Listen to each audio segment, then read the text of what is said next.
He was one of the most notorious and ruthless kings ever to rule over England, and he's best remembered for the fact he had 6 wives. But Henry VIII's death, despite the chaos he brought to his country, was rather calm and quiet, and he slipped away whilst the Archbishop of Canterbury, the most senior churchman in the kingdom, gripped his hand tightly.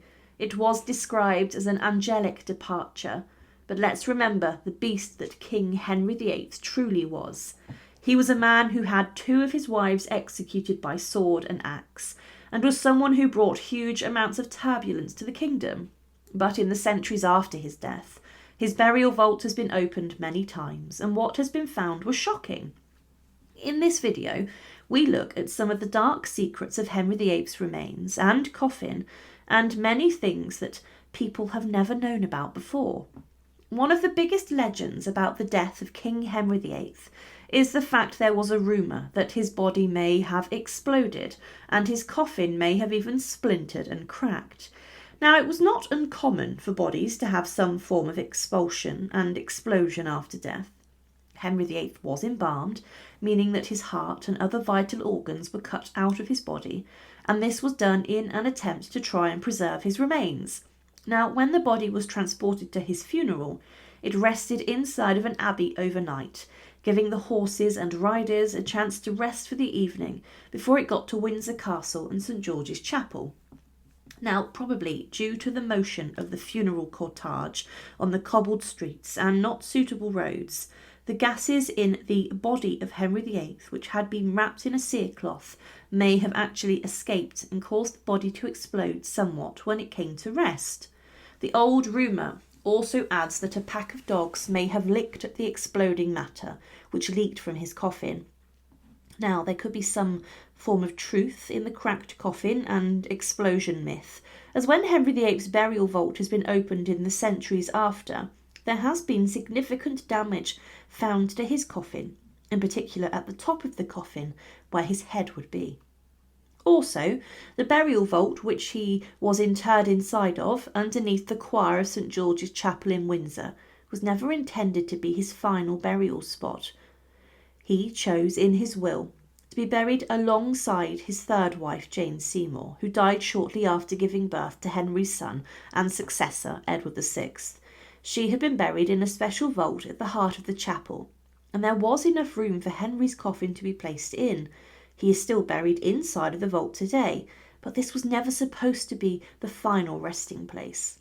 Henry VIII had a huge tomb commissioned for him, and it must have been considered that this tomb would have probably been placed inside of Westminster Abbey and the Henry VII Lady Chapel, which was constructed by his father. This has become somewhat of a Tudor mausoleum over the years, as Henry's 3 legitimate children, who became king and queens, were buried there. At the time of his death, the tomb was unfinished. It would have been colossal and expensive, and it was planned to be made of black touchstone and white marble with copper and gilt, and would show Henry and Jane Seymour in a huge effigy form on top, and also be decorated with, in total, 134 religious figures, and also have a large sculpture of Henry VIII on horseback under a decorative arch. Now, interestingly, the marble sarcophagus from his tomb was actually in 1808 moved to St Paul's Cathedral, almost 3 centuries after Henry's death, and it was used for the final resting place of Lord Admiral Nelson, and he is buried inside of it. So the tomb did get some use.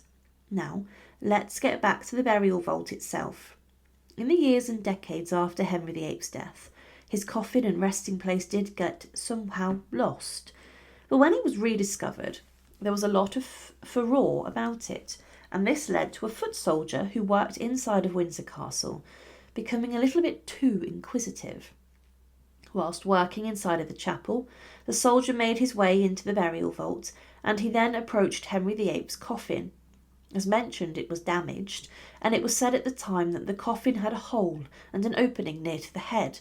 Now, the foot soldier had a sinister intention, and he wanted to take one of Henry's bones in an attempt to try and then craft a knife handle out of it.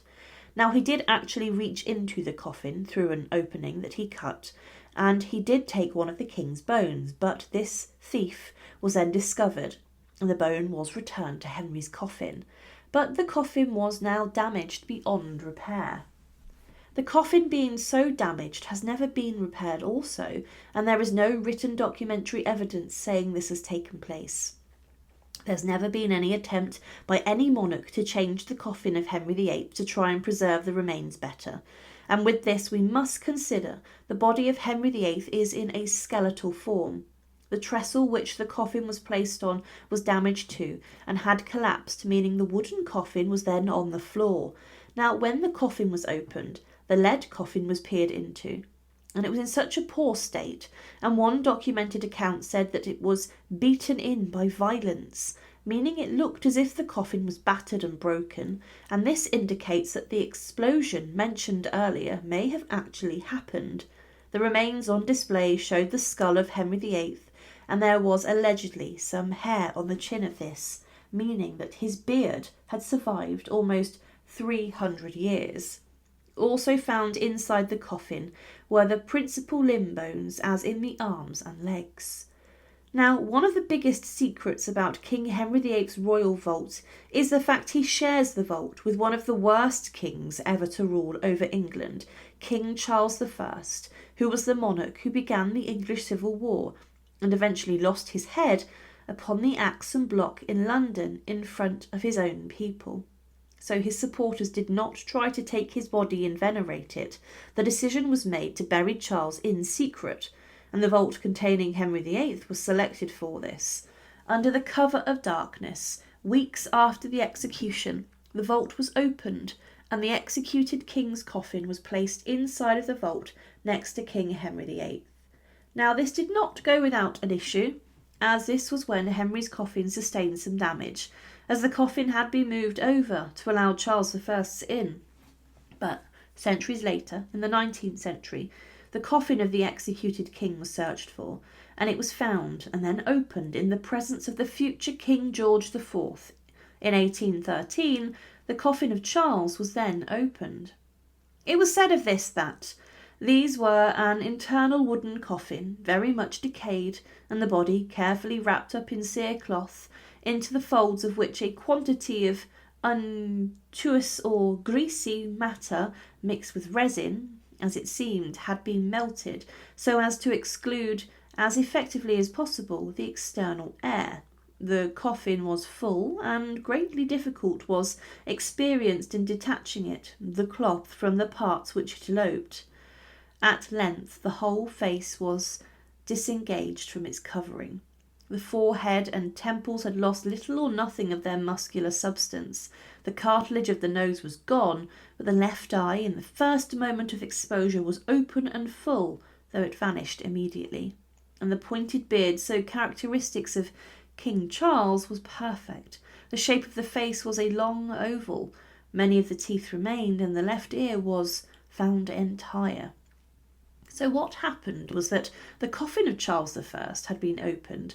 His head was found to have been detached from the body, even though it had been sewn back on after the execution, and the nose was missing, having decayed.